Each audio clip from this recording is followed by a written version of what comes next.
जय महाकाल मेरे प्यारे मित्रों। पूर्णमासी व्रत कथा। द्वापर युग में एक समय की बात है कि यशोदा जी ने कृष्ण से कहा, हे कृष्ण, तुम सारे संसार के उत्पन्न करता, पोषक तथा उसके सहारण करता हो। आज कोई ऐसा व्रत मुझसे कहो जिसके करने से मृत्युलोक में स्त्रियों को विधवा होने का भय ना रहे तथा ये व्रत सभी मनुष्यों की मनोकामना पूर्ण करने वाला हो। कृष्ण कहने लगे, हे माता, तुमने अति सुंदर प्रश्न किया है। मैं तुमसे ऐसे ही व्रत को सविस्तार कहता हूँ। भाग्य की प्राप्ति के लिए स्त्रियों को 32 पूर्णिमासियों का व्रत करना चाहिए। इस व्रत के करने से स्त्रियों को सौभाग्य संपत्ति मिलती है। यह व्रत अचल सौभाग्य देने वाला एवं भगवान शिव के प्रति मनुष्य मात्र की भक्ति को बढ़ाने वाला है। यशोदा जी कहने लगी, हे कृष्ण, सर्वप्रथम इस व्रत को मृत्युलोक में किसने किया था, इसके विषय में विस्तार पूर्वक मुझसे कहो। श्री कृष्ण जी कहने लगे कि इस भूमंडल पर एक अत्यंत प्रसिद्ध राजा चंद्रहास से पालित अनेक प्रकार के रत्नों से परिपूर्ण कातिका नाम की एक नगरी थी। वहां पर धनेश्वर नाम का एक ब्राह्मण था और उसकी स्त्री अति सुशीला रूपवती थी। दोनों ही उस नगरी में बड़े प्रेम के साथ रहते थे। घर में धन धान्य आदि की कमी नहीं थी। उनको एक बड़ा दुख था कि उनकी कोई संतान नहीं थी। इस दुख से वह अत्यंत दुखी रहते थे। एक समय एक बड़ा तपस्वी योगी उस नगरी में आया। वह योगी उस ब्राह्मण के घर को छोड़कर अन्य सब घरों से भिक्षा लाकर भोजन किया करता था। रूपवती से वह भिक्षा नहीं लिया करता था। उस योगी ने एक दिन रूपवती से भिक्षा न लेकर किसी अन्य घर से भिक्षा लेकर गंगा किनारे जाकर भिक्षाक्ष को प्रेम पूर्वक खा रहा था कि धनेश्वर ने योगी का यह सब कार्य किसी प्रकार से देख लिया। अपनी भिक्षा के अनादर से दुखी होकर धनेश्वर योगी से बोला, महात्मय, आप सब घरों से भिक्षा लेते हो परंतु मेरे घर की भिक्षा कभी भी नहीं लेते। इसका कारण क्या है? योगी ने कहा कि निसंतान के घर की भीख पत्नियों के अन्न के तुल्य है और जो पतियों का अन्न खाता है वह भी पतित हो जाता है। चूंकि तुम निसंतान हो अतः पतित हो जाने के भय से मैं तुम्हारे घर की भिक्षा नहीं लेता हूँ। धनेश्वर यह बात सुनकर अपने मन में बहुत दुखी हुआ और हाथ जोड़कर योगी के पैरों पर गिर पड़ा तथा अंतर्भाव से कहने लगा, हे महाराज, यदि ऐसा है तो आप मुझको पुत्र प्राप्ति का उपाय बताइए। आप सर्वज्ञ हैं, मुझ पर अवश्य ही यह कृपा कीजिए। मेरे घर में कोई कमी नहीं है, धन की मेरे घर में कोई कमी नहीं है, परंतु मैं पुत्र न होने के कारण अत्यंत दुखी हूँ। आप मेरे इस दुख का कारण हरण करें, आप सामर्थ्यवान हैं। यह सुनकर योगी कहने लगे, हे ब्राह्मण, तुम चंडी की आराधना करो। घर जाकर उसने अपनी स्त्री से सब वृत्तांत कहा और स्वयं तप के निमित्त वन में चला गया। वन में जाकर उसने चंडी की उपासना की और उपवास किया। चंडी ने 16वें दिन उसको स्वप्न में दर्शन दिया और कहा, हे धनेश्वर, जा, तेरे पुत्र होगा, परंतु वह 16 वर्ष की आयु में ही मृत्यु को प्राप्त हो जाएगा। यदि तुम दोनों स्त्री पुरुष 32 पूर्णमासियों का व्रत विधि पूर्वक करोगे तो वह दीर्घायु होगा। जितनी तुम्हारी सामर्थ्य हो आटे के दिए बनाकर शिव जी का पूजन करना, परंतु पूर्णमासी को 32 जो जाने चाहिए। प्रातःकाल होने पर इस स्थान के समीप ही तुम्हें एक आम का वृक्ष दिखाई देगा। उस पर तुम चढ़कर एक फल तोड़कर शीघ्र अपने घर चले जाना। अपनी स्त्री से सब वृत्तांत कहना। ऋतु स्नान के पश्चात वह स्नान होकर श्री शंकर जी का ध्यान करके उस फल को खा लेगी। तब शंकर भगवान की कृपा से उसको गर्भ हो जाएगा। जब वह ब्राह्मण प्रातःकाल उठा तो उसने उस स्थान के पास ही एक आम का वृक्ष देखा जिस पर एक अत्यंत सुंदर आम का फल लगा हुआ था। उस ब्राह्मण ने उस आम के वृक्ष पर चढ़कर उस फल को तोड़ने का प्रयत्न किया, परंतु वृक्ष पर कई बार प्रयत्न करने पर भी वह ना चढ़ पाया। तब तो उस ब्राह्मण को बहुत चिंता हुई और विघ्न विनाशक श्री गणेश जी की वंदना करने लगा। हे दयानिधे, अपने भक्तों के विघ्नों का नाश करके उनके मंगल कार्य को करने वाले, दुष्टों का नाश करने वाले, रिद्धि सिद्धि के देने वाले, आप मुझ पर कृपा करके इतना बल दें कि मैं अपने मनोरथ को पूर्ण कर सकूं। इस प्रकार गणेश जी की प्रार्थना करने पर उनकी कृपा से धनेश्वर वृक्ष पर चढ़ गया और उसने एक अति सुंदर आम का फल देखा। उसने विचार किया कि जो वरदान से फल मिला था यह वही है और कोई फल दिखाई नहीं देता। उस धनवेश्वर ब्राह्मण ने जल्दी से उस फल को तोड़कर अपनी स्त्री को लाकर दिया और उसकी स्त्री ने अपने पति की कथा अनुसार उस फल को खा लिया और वह गर्भवती हो गई। देवी जी की असीम कृपा से एक अत्यंत सुंदर पुत्र उत्पन्न हुआ, जिसका नाम उन्होंने देवीदास रखा। माता पिता के हर्ष और शोक के साथ वह बालक शुक्ल पक्ष की चंद्रमा की भांति अपने पिता के घर में बढ़ने लगा। भवानी की कृपा से वह बालक बहुत ही सुंदर, सुशील और विद्या पढ़ने में बहुत निपुण हो गया। दुर्गा जी की आज्ञा अनुसार उसकी माता ने 32 पूर्णमासी का व्रत रखना प्रारंभ कर दिया था, जिससे उसका पुत्र बड़ी आयु वाला हो जाए। 16वां वर्ष लगते ही देवीदास के माता पिता को बड़ी चिंता हो गई कि कहीं उनके पुत्र की इस वर्ष मृत्यु न हो जाए। इसलिए उन्होंने अपने मन में विचार किया कि यदि यह दुर्घटना उनके सामने हो गई तो वो कैसे सहन कर सकेंगे। अस्तु उन्होंने देवीदास का मामा को बुलाया और कहा कि हमारी इच्छा है कि देवीदास 1 वर्ष तक काशी में जाकर विद्या अध्ययन करें और उसको अकेला भी नहीं छोड़ना चाहिए, इसलिए साथ में तुम चले जाओ और 1 वर्ष के पश्चात उसको वापस लौट लाना।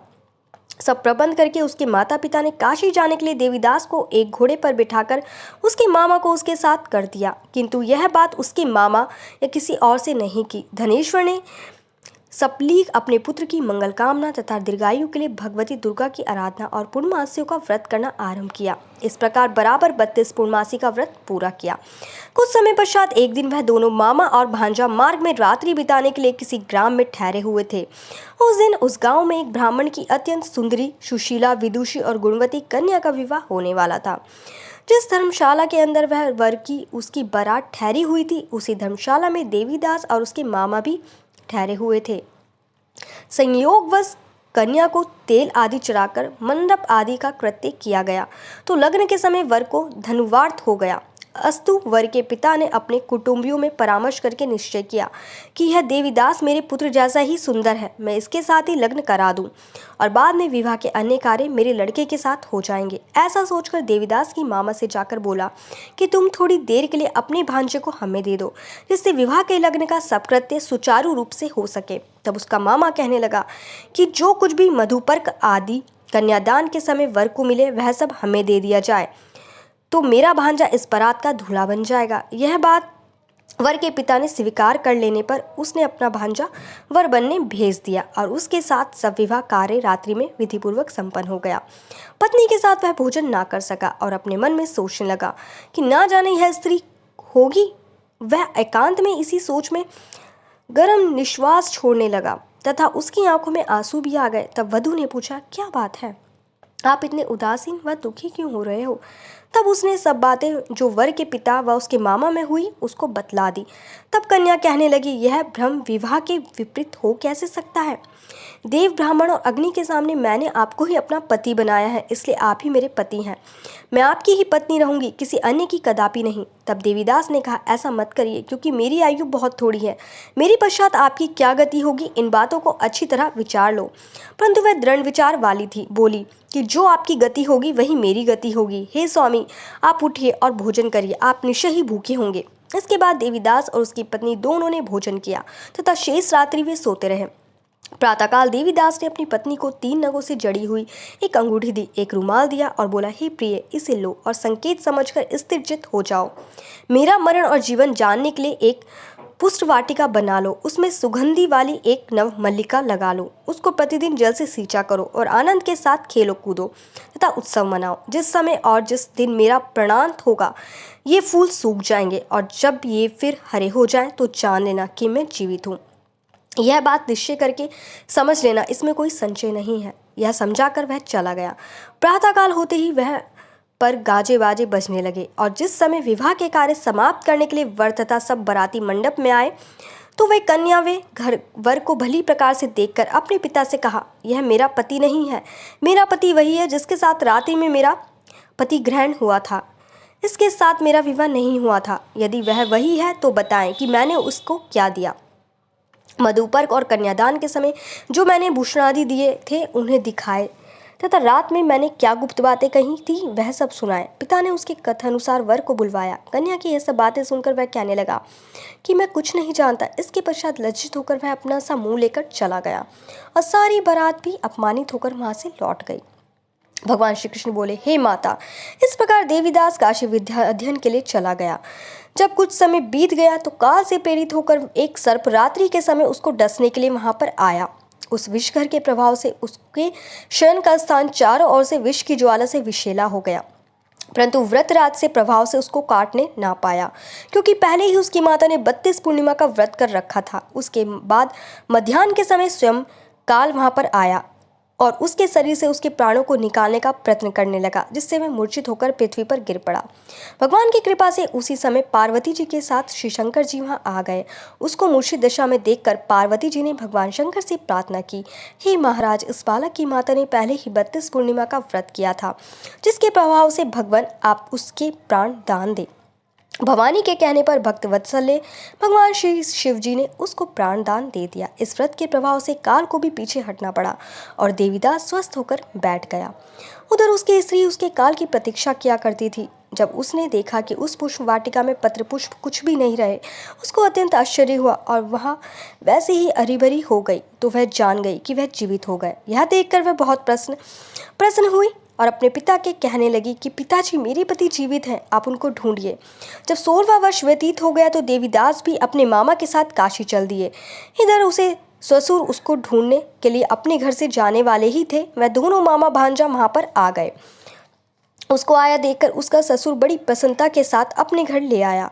उस समय नगर के निवासी वहां इकट्ठे हो गए और सबने निश्चय किया कि अवश्य ही इस बालक के साथ इस कन्या का विवाह हुआ था।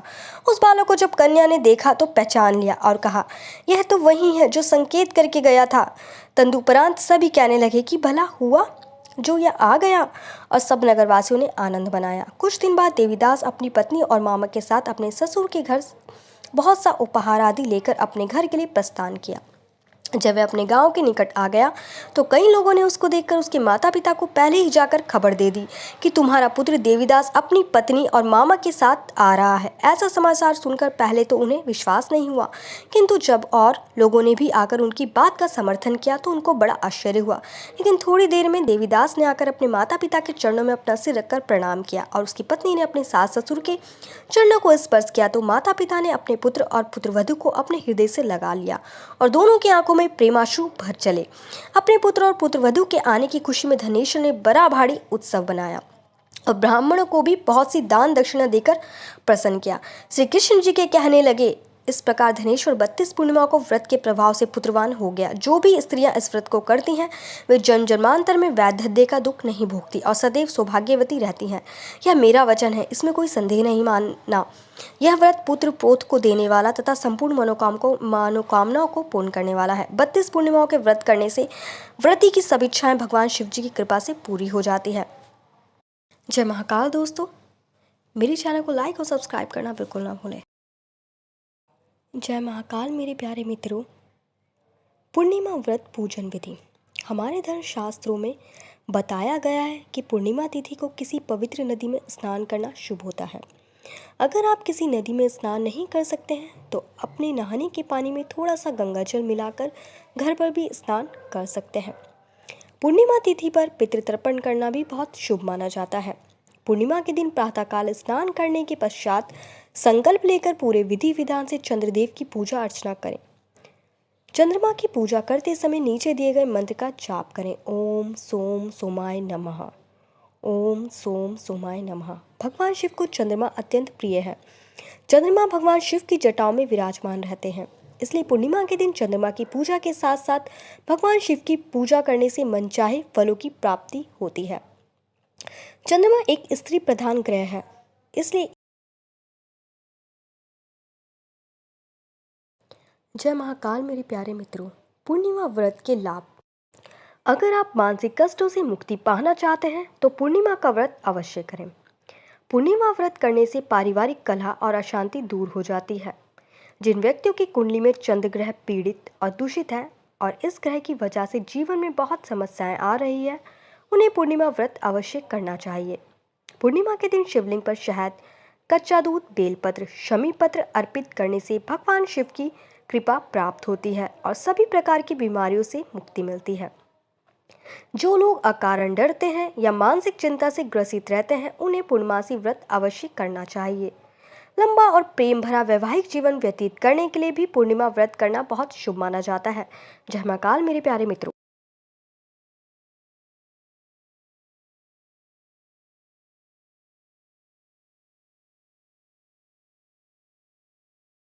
जय महाकाल मेरे प्यारे मित्रों।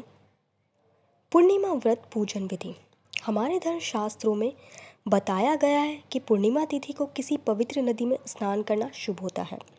अगर आप किसी नदी में स्नान नहीं कर सकते हैं तो अपने नहाने के पानी में थोड़ा सा गंगाजल मिलाकर घर पर भी स्नान कर सकते हैं।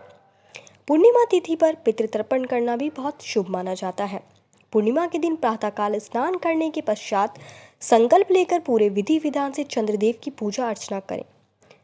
चंद्रमा की पूजा करते समय नीचे दिए गए मंत्र का जाप करें। ओम सोम सोमाय नमः। ओम सोम सोमाय नमः। भगवान शिव को चंद्रमा अत्यंत प्रिय है। चंद्रमा भगवान शिव की जटाओं में विराजमान रहते हैं, इसलिए पूर्णिमा के दिन चंद्रमा की पूजा के साथ साथ भगवान शिव की पूजा करने से मनचाहे फलों की प्राप्ति होती है। चंद्रमा एक स्त्री प्रधान ग्रह है, इसलिए इसमें माँ पार्वती का प्रतीक भी माना जाता है। अगर आप पूर्णिमा तिथि के दिन भगवान शिव के साथ साथ माँ पार्वती और संपूर्ण शिव परिवार की पूजा करते हैं तो आपको सभी मनोकामनाएं पूर्ण हो जाएंगी। पूर्णिमा व्रत से जुड़ी विशेष बातें। पूर्णिमा व्रत में यज्ञ और अन्य मांगलिक कार्य जैसे विवाह, देव प्रतिष्ठा आदि करना बहुत शुभ होता है। भगवान शिव की पूजा और अन्य धार्मिक कार्यों को करने के लिए पूर्णिमा तिथि को शुभ माना जाता है। पौराणिक कथाओं के अनुसार पूर्णिमा तिथि के दिन राहु ग्रह का जन्म हुआ था। माघ, कार्तिक, ज्येष्ठ और आषाढ़ मास में आने वाली पूर्णिमा को बहुत महत्वपूर्ण माना जाता है। इस दिन दान करने से भी सभी मनोकामनाओं की पूर्ति होती है। अगर आप समस्त पूर्णिमा का व्रत नहीं कर सकते हैं तो कार्तिक शुक्ल पूर्णिमा का व्रत अवश्य करें। जो भी स्त्री पूर्णमासी का व्रत करती है वह हमेशा सौभाग्यशाली रहती है। जय महाकाल मेरे प्यारे मित्रों। जय महाकाल मेरे प्यारे मित्रों। पूर्णिमा के दिन माँ लक्ष्मी की पूजा। हमारे शास्त्रों में बताया गया है कि माँ लक्ष्मी को पूर्णिमा तिथि विशेष प्रिय होती है। इस दिन माँ लक्ष्मी की पूजा करने से मनुष्य के जीवन में किसी भी प्रकार की कमी नहीं रहती है। शास्त्रों के अनुसार पूर्णिमा के दिन सुबह प्रातःकाल उठकर स्नान करने से पश्चात पीपल के पेड़ में मीठा जल अर्पित करें। अब घी का दीपक और अगरबत्ती जलाकर माँ लक्ष्मी की पूजा करें। ऐसा करने से माँ लक्ष्मी की कृपा बनी रहती है। प्रत्येक पूर्णिमा के दिन सुबह स्नान करने के पश्चात जल में थोड़ी सी हल्दी मिलाकर उससे अपने घर के मुख्य द्वार पर ओम बनाएं। ऐसा करने से माँ लक्ष्मी प्रसन्न होती है। हर पूर्णिमा के दिन चंद्रमा उदय होने के पश्चात मिश्री डालकर साबूदाने की खीर बनाएं और माँ लक्ष्मी को भोग लगाएं। अब इसे प्रसाद के रूप में बांट दें। ऐसा करने से आपके घर में धन के आगमन का मार्ग खुल जाएगा।